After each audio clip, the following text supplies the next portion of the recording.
Medical वाले भी लोग, जो प्रशासनिक लोग, वो कभी आपसे संपर्क नहीं करते हैं कि आखिर ये सब हो कैसे रहा है? भैया 32 साल से वो संपर्क कर करके थक गए।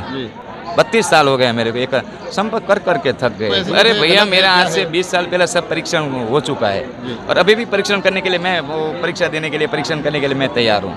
अब तो उसको मैंने देखा, उसको मैं ठीक करके भेजता हूँ। लोगों को नंबर नहीं आता है, मैं क्या करूँ? ऐसा कोई नंबर, संपर्क सूत्र जो सीधा आपसे संपर्क कर सके? 9090 309292 और उसमें मैं व्हाट्सएप मैसेज में ज़्यादा देखता हूँ।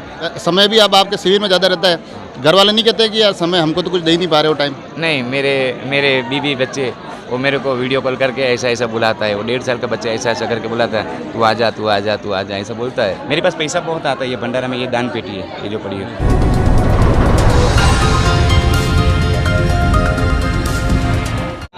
आपका नाम? मेरा नाम गणेश है। कहाँ से हो आप? मैं गुजरात से हूँ। गुजरात से हो। वैसे तो अब लगभग आपको वीडियो से सब लोग पहचानने लग गए हैं। हाँ, मैं आपसे ये पूछूंगा कि जब आप आते हो, इस मंच पे आते हो, इतने लोगों को इतनी पीड़ा में देखते हो, तो पहले तो आप महसूस क्या करते हो? मैं ये महसूस करता हूँ कि माँ ये दुखी आई है, माँ तू तो भक्षण रोग का भक्षण करती। माँ ये जो रोगी है वो सबका माँ तो रोग मिटाना, बस एक ही माँ को प्रार्थना करता हूँ। ये आपको पहली बार कब पता चला कि आप में ये इतना सामर्थ्य है, इतनी शक्ति है कि इतने लोगों के आप काम इस प्रकार से आप आ रहे हो? मैं जब 4 साल का था तब। कैसे पता चला, मतलब क्या है? मैं मेरे पापा के साथ था। गांव से 1-1.5 किलोमीटर आगे एक सिंदूर माँ का मंदिर है, वहाँ पे मैं बैठा था और वहीं माता जी का एक मंदिर है, उस पर ये माता जी की काली चुंदड़ी, मतलब कालिका की काली चुंदड़ी बड़ी थी। मैं मेरे पापा को बोला ये चुंदड़ी लेके मैं किसी को भी ठीक कर सकता हूँ। नहीं, मतलब ये कुछ बहाना ही होगी ना आप में, ऐसा क्या कुछ तो संकेत आपको भगवान ने दिए होंगे? नहीं माँ, वो सामने से ऐसा आवाज़ आया था। जी। ये छोटा मंदिर है, आज भी वही मंदिर है। मंदिर मतलब आज मेरा नाम इतना हो गया कि मैं वो सब माता जी ने किया, लेकिन आज भी मेरा मंदिर 3 फुट का ही है, इतना ही मंदिर है। उस ज़माना में जो था वही मंदिर, मैंने उसमें कुछ बांध छोड़ नहीं किया है, वही मंदिर से। फिर वो आपने जब अपने पिताजी को बताया कि मैं ऐसा कुछ कर सकता हूँ, फिर? तो पिताजी बोला ऐसा नहीं हो सकता है। तो ये बात गांव में चली कि ऐसा ऐसा। तो और हमारे गांव में एक लकवा हुआ था, तो लकवा वालों को मैंने एक माता जी की चुंदड़ी लेके मैंने ठीक कर दिया। वो मतलब चलने लग गया, बस वहीं से वहाँ से शुरुआत हो गई। फिर अब आप आगे बढ़े, अब आप बाद में लोगों को पता लगना है, जो जिसको मैंने ठीक किया तो उसका रिश्तेदार को पता लगा कि अपने गांव अपना वो रिश्तेदार ठीक हो गया, उसका रिश्तेदार ठीक हो गया। ऐसा करते करते लोग हज़ारों में आने लग गए। अब जैसे ठीक होने का जैसे जो रहस्य है, क्योंकि अब आप यहाँ जैसे आप जहाँ अब स्थिति ये है कि आप जहाँ पे भी जाते हो वहाँ ये पीड़ा झेल रहे वो लोग तो आते आते, साथ में खबरें वाले आते हैं, मीडिया वाले आते हैं, फिर वो लोगों से ही बात करते हैं, वहाँ से मिली जुली बातें आती है। तो फिर आप क्या सोचते हो? यहाँ 4-5 हज़ार आदमी अभी भी है, तो 5 हज़ार आदमी को उसमें मैं 50% लोगों को संतुष्ट कर सकता हूँ, 50% को नहीं भी कर सकता हूँ, तो मेरे विरोध में बोलो, उसको कोई अफसोस नहीं। पर जिसको मैंने देखा उसको मैं ठीक करके भेजता हूँ। लोगों को नंबर नहीं आता है, मैं क्या करूँ? अभी यहाँ 8 बजे होगा, 7-8 बजे होगा। अभी देखो कम से कम 2000 लकवा वाले बैठे हैं। एक लकवा वालों को आपने मिनिमम 2 मिनट 2.5 मिनट का टाइम तो देखा होगा ना, जो हाथ पैर सीधा करने में। तो 2000 आदमी तो 2000 मिनट मतलब कितना घंटा हो गया? तो आधे आदमी का नंबर नहीं आता है, वो बोलेगा मेरा बुरा बोलेगा, तो उसको कोई फर्क नहीं पड़ता। पर जिसको मैं देखता हूँ जो अच्छा होता है वो तो मेरा अच्छा बोलता है ना, और मैं तो मेरा कर्म करता हूँ। तो ये बिल्कुल आपकी तरफ से बिल्कुल निःशुल्क होता है, इसमें कोई? यहाँ मैंने आज भी जो कुछ सामान्य कपड़ा पहनता हूँ, सामान्य आदमी हूँ।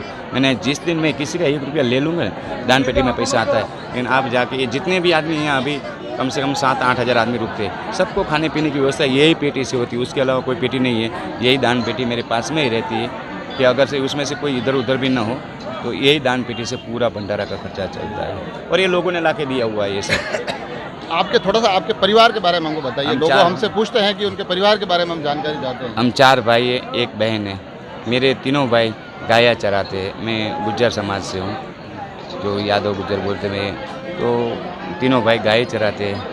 मेरी बहन जो है मेरे जीजा वो भी गाय चराते हैं, और मेरे मामन वो भी गाय चराते हैं। मेरे परिवार में मेरी घरवाली है, एक मेरी 6-7 साल की बच्ची है और एक पौने 2 साल का मेरा बच्चा है। ये मेरा परिवार है। ये परिवार है। आपने अभी अभी में जो परिवार का बताया उसमें परिवार के साथ साथ गाय माता का 3-4 बार जिक्र किया। और अभी आप इन दिनों राजसमंद में हो। ये राजसमंद, नाथद्वारा और चारभुजा जी, ये गौ माता की नगरियाँ मानी जाती है। तो फिर यहाँ आके आपको विशेष लगता है कि यार चलो मैं यार वापस गौ माता की इस नगरी में आया हुआ हूँ। गौ माता की नगरी में आया है वो बात नहीं।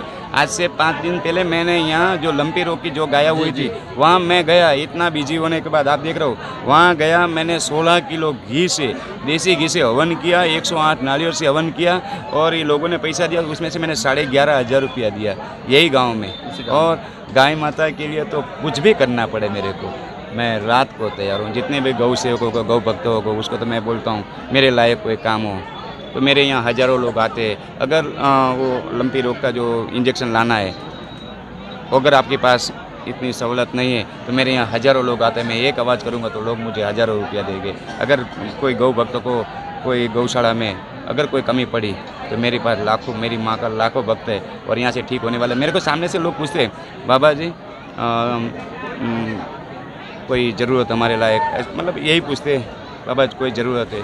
पर यहाँ मेरे यहाँ से भंडारा में आते और गिरीश कुमावत है, ये एक आदमी मणियारी का, वो आदमी पूरा भंडारा संभाल लेता है। नहीं तो भंडारे में रोज़ क्या 2 लाख रुपया खर्चा आता है। अभी 10,000 आदमी का खाना है, यानी कि 2 लाख रुपया खर्चा आता है, लेकिन वो पूरा खर्चा संभाल लेता है। मेरे को कोई काम करने और वो दान पेटी में निकलता है 35, 40, 50 हज़ार रुपया आता है, लेकिन 2 लाख रुपया रोज़ खर्चा है। इसमें आज मैं जैसे बाहर बात कर रहा था, एक हमारे आज किस्सा सामने आया, कोई अमेरिका से आज सुबह आए थे। हाँ। तो वो क्या अमेरिका तो वो तो टेक्नोलॉजी, वो तो मेडिकल की मतलब सबसे बड़ा देश माना जाता है। अमेरिका वाला आया था, लेकिन उसके पास वो जो डंडी थी ना वो मुझे बहुत पसंद आ गई थी।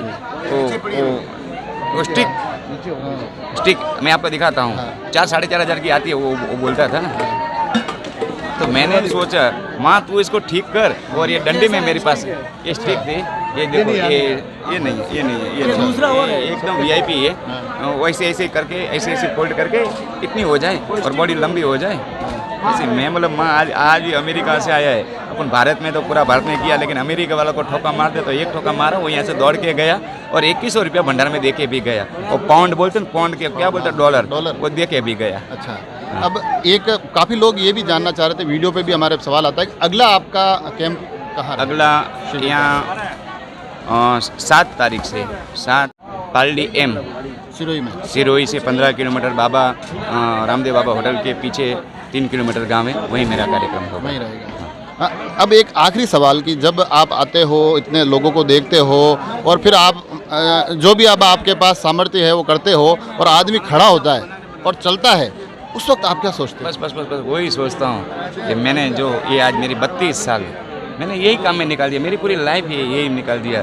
जब कोई खड़ा होकर चलता है तब माँ को बोलता हूँ माँ अब वो अपना संसार, अब वो किसी का सहारे नहीं जिएगा माँ, वो अपना सहारे के जिए। माँ तो भलू करना, ये लोगों का भला करना माँ, वो अब अपना सहारे से जिए। क्योंकि अपाहिज आदमी है, उसको एक आदमी साथ में लेके आना पड़ता है। अब तो वो अपनी खुद की ज़िंदगी जिएगा ना, आज़ाद हो गया वो। आखिर में मैं चाहता हूं कि आप थोड़ा सा उन लोगों से भी बात करें हमारे इन चैनल के माध्यम से, जो लोग यहाँ से काफ़ी लोग निराश होकर चले जाते हैं, कई लोगों के मन में पीड़ा भी हो जाती है कि यार मेरे इतना असर नहीं पड़ा।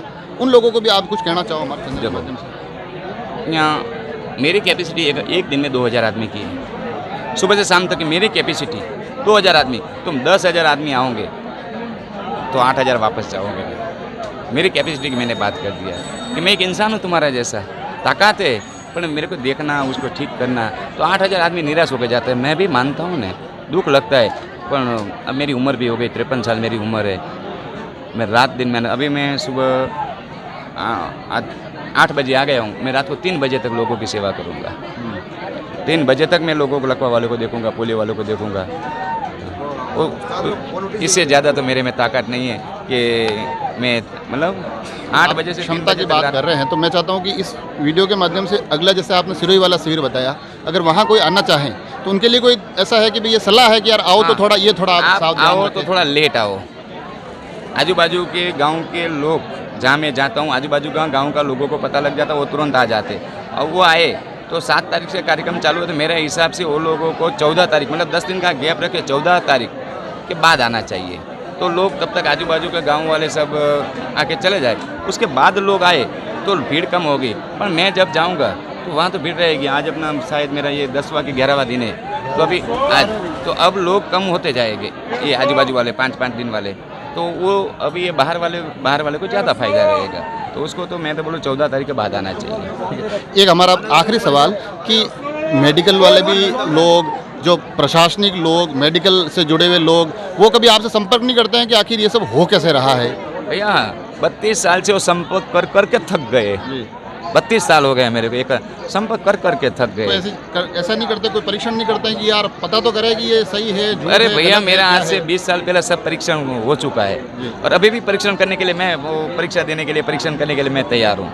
अब तो कोई नहीं आता है, अब तो वो अपने वो जो बोलते हैं बड़े बड़े आदमी, वो अपने मरीज को फ़ोन लेके यहाँ आते और वो बड़े आदमी को फ़ोन करवाते कि भैया मेरा एक लकवा वाले आए, तो आप देख लेना। आपके कोई कांटेक्ट करना चाहे, क्योंकि अब फ़ोन हमारे पास आता है, इतने फ़ोन आते हैं कि हम दूसरी खबरों तक पहुंच ही नहीं पाते हैं। इससे बड़ी कोई खबर नहीं है। ये जो कोई लकवा वाला तुम्हारे जरिए ठीक होगा, जी, और वो जो फिर दुआ भी ऐसा कोई नंबर, संपर्क सूत्र जो सीधा आपसे संपर्क कर सके? हाँ मेरा संपर्क सूत्र है, लेकिन मैं फ़ोन बहुत कम उठाता हूँ। कभी मेरा नंबर लिख लो 9090309292। दूसरा एक मेरा नंबर है जो मेरे पास में रहता है ज़्यादा करके, पर वो सुबह मैं जब घर से निकलता हूँ तो आधा घंटा चालू करता हूँ, और रात को 3 बजे चालू करता हूँ। और उसमें मैं व्हाट्सएप मैसेज में ज़्यादा देखता हूँ, क्योंकि फ़ोन तो रात को 3 बजे मेरे को कौन करेगा, सब सो जाते हैं। 8694893333, ये दोनों नंबर मेरा है। और ये नंबर तो आपने बता दिया, पर आपने कहा कि फ़ोन तो आप काफ़ी कम चला पाते हो, और समय भी अब आपके शिविर में ज़्यादा रहता है। घर वाले नहीं कहते कि यार समय हमको तो कुछ दे ही नहीं पा रहे हो टाइम? नहीं, मेरे बीवी बच्चे और मेरा बच्चा छोटा है, वो मेरे को वीडियो कॉल करके ऐसा बुलाता है। वो 1.5 साल का बच्चा ऐसा करके बुलाता है, तू आ जा ऐसा बोलता है। पर मैं बच्चे की मम्मी को बोलता हूँ कि तू यहाँ आ जा, तो कल वो शनिवार शाम को आ जाते, रविवार यहाँ रहते और सोमवार चले जाते। बच्चे की स्कूल रहती है।